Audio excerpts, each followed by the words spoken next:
Fiind un copil născut la începutul anilor 2000, televizorul era un lucru esențial în viața fiecăruia la vremea aceea și neavând servicii de streaming sau site-uri de piraterie la fiecare pas, eram destul de limitați cu contentul pe care îl aveam, mai ales când era vorba de filme, seriale și mai ales desene. Pe atunci Jetix era printre cele mai populare canale și printre singurele de dat desene la televizor la vremea aceea, dându-ne foarte multe desene îndrăcite de toată lumea și unul dintre ele fiind Spider-Man, seria animată din 1994.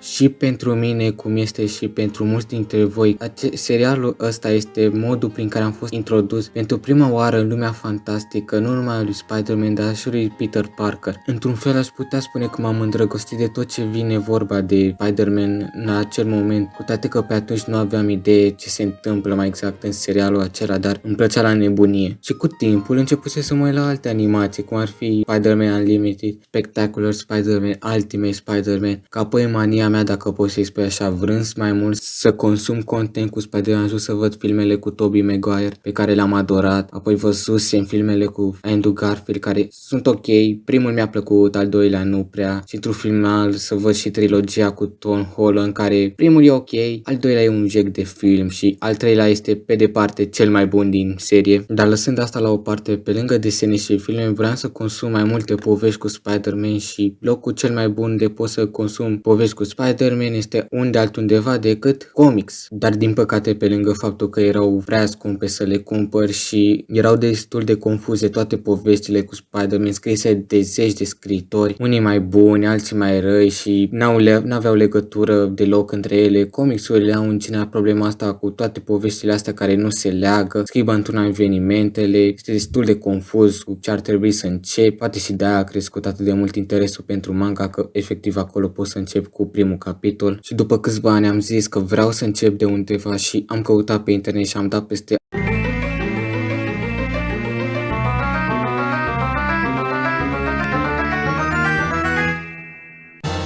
o serie care avea la baza modernizării poveste cu Spider-Man la vremea aceea, în 2000, ca să fie mult mai atractivă pentru cititorii noi și să fie mult mai actualizată vremea aceea, într-un univers nou unde nu trebuie să știi nimic înainte să te apuci de ea. Este o reinterpretare luată de la rădăcini, pentru că asta face, o ia de la început, literalmente, de la Spider-Man înainte de puteri, la momentul când e mușcat, când își descoperă puterile, cu tragedia unchiului Ben, la primul răfăcător prins, la primele interacțiuni cu villainii iconici ai lui, cu relația cu Mary Jane, cum se chinuie să trăiască o viață normală de licean, cu toate responsabilitățile de ero, cu consecințele pe care le are, cu relațiile pe care le are, multe altele, e tot ce vrea de la un run cu Spider-Man. Și se duc în atâtea locuri și în atâtea direcții și nu se simt băgate aiurea și te ține captivant și nu este neapărat aceeași formulă băgată iar și iar, cu toate că văd unii oameni care zice așa ceva, dar pentru mine fiecare provocare pe care o are Spider-Man este diferită, cu fiecare întâmplare rămâne Peter cu ceva de la ele și îi dă mult mai multă viață seria acesteia. Și o să zic asta de pe acum că este un mod foarte bun de a fi introdus în poveștile cu Spider-Man. Dacă nu știi nimic legat de Spider-Man sau știi ceva din filme sau animații sau din ce ai auzit și vrei să afli mai multe despre el, ăsta e un mod foarte bun de a afla. Sau dacă ai jucat jocul Ultimate Spider-Man, că era destul de popular când era mic și dacă ți-a plăcut poți să-i dai o geană fără nicio problemă și apoi poți să te arunci la povești mai populare ca Kraven Last Hunt, Spider-Verse, Spider-Man Blue și altele. Ca început pot să spun că îmi place mult cum dezvoltă personajele, cum sunt dezvoltați villainii, care nu renunță la ei, cum se termină un an respectiv, ei încă apar în poveste și încă sunt relevanți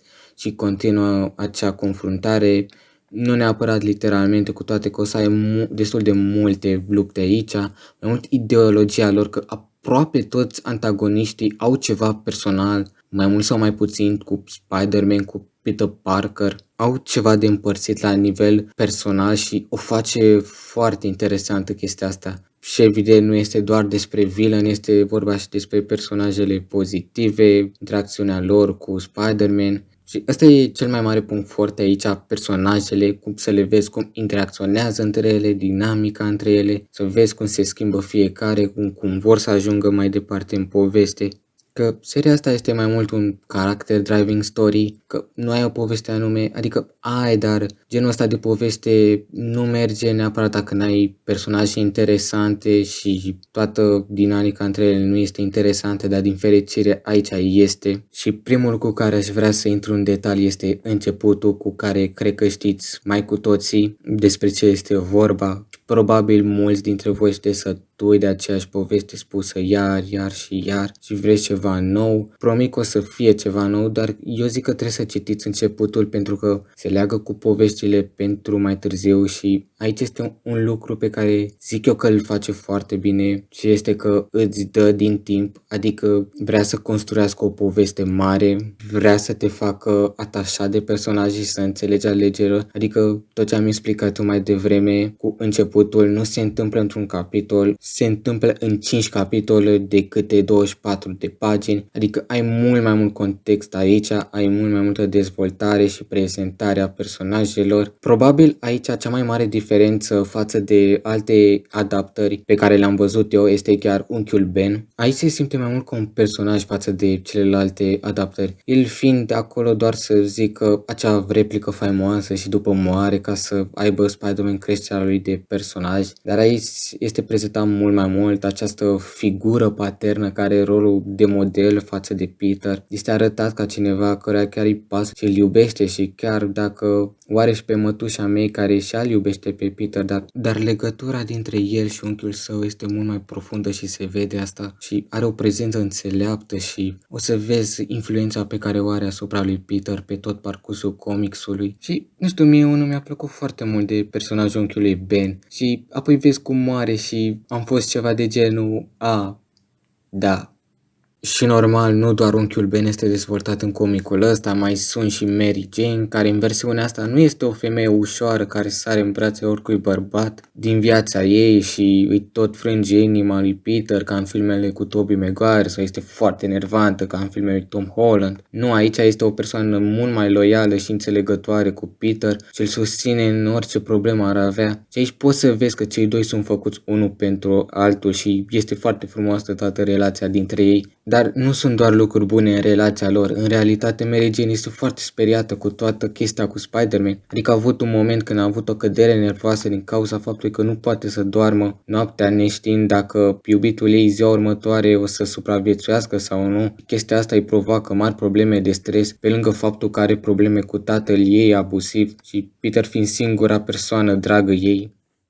Harry Osborn este un personaj care avea mari așteptări de la el inițial, vroind să văd relația de prietenie dintre el și Peter, dar în versiunea asta ei nu sunt prieteni mai deloc. Tipul chiar duce o viață destul de grea, în mare din cauza tatălui său, care la început m-a speriat puțin pentru că Green Goblin de aici este mai mult matahala asta care nu vorbește mai deloc și nu seamănă deloc cu Green Goblin lui William Dafoe, dar după câteva capitole revine, Doamne ajută, și seamănă mult mai mult cu Green Goblin pe care îl știm cu toții și sunt destul de sigur că atunci când revine îl traumatizează efectiv pe Peter în ultimul hal și am adorat fiecare moment cu ei doi, dar din păcate nu sunt așa multe cu ei pe cât ai vrea. E o dinamică acolo care este foarte interesantă și o să primești mult mai mult decât ai primit în filme sau în animații, lucru care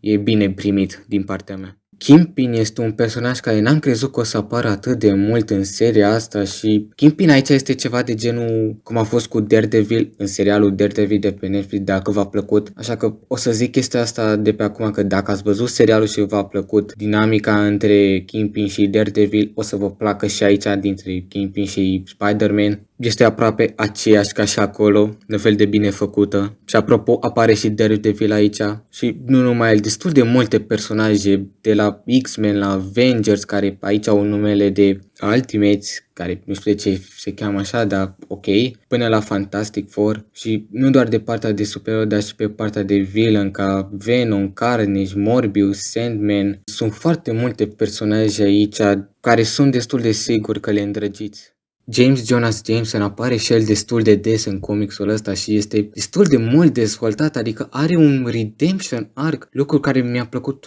foarte, foarte mult și m-a luat prin surprindere. Pornim, cum îl știm cu toții, de la cineva care îl urăște foarte mult pe Spider-Man, nu doar asta, dar era și un om foarte arogant și ignorant, ca apoi să vedem în sfârșit de ce îl urăște așa mult și are mult sens, adică nu poți să zici neapărat că e un motiv bine întemeiat să-l urască, dar înțelegi de ce are antipatia asta față de el, ca la final să schimbe părerea despre el, văzând pentru prima oară ce înseamnă să fii Spider-Man și momentul acela de realizare este foarte frumos făcut, este printre momentele mele preferate din toată seria. Și normal că nu puteam să vorbesc de însuși Spider-Man, pentru că în comicul ăsta, dacă ar fi să-l descriu într-un singur cuvânt, ar fi stresat, pentru că tipul ăsta are atât de multe probleme, pornind de la un adolescent introvertit, fără părinți, fără prieteni, ca apoi să ajungă să aibă toate responsabilitățile pe care trebuie să le aibă un erou, pe lângă faptul că trebuie să-și împartă viața de adolescent obișnuit cu una de supererou. Are și probleme cu iubita, toată lumea îl urăște în ciuda faptului că salvează oameni. Sunt chiar și unii eroi care îl urăsc și nu mai zic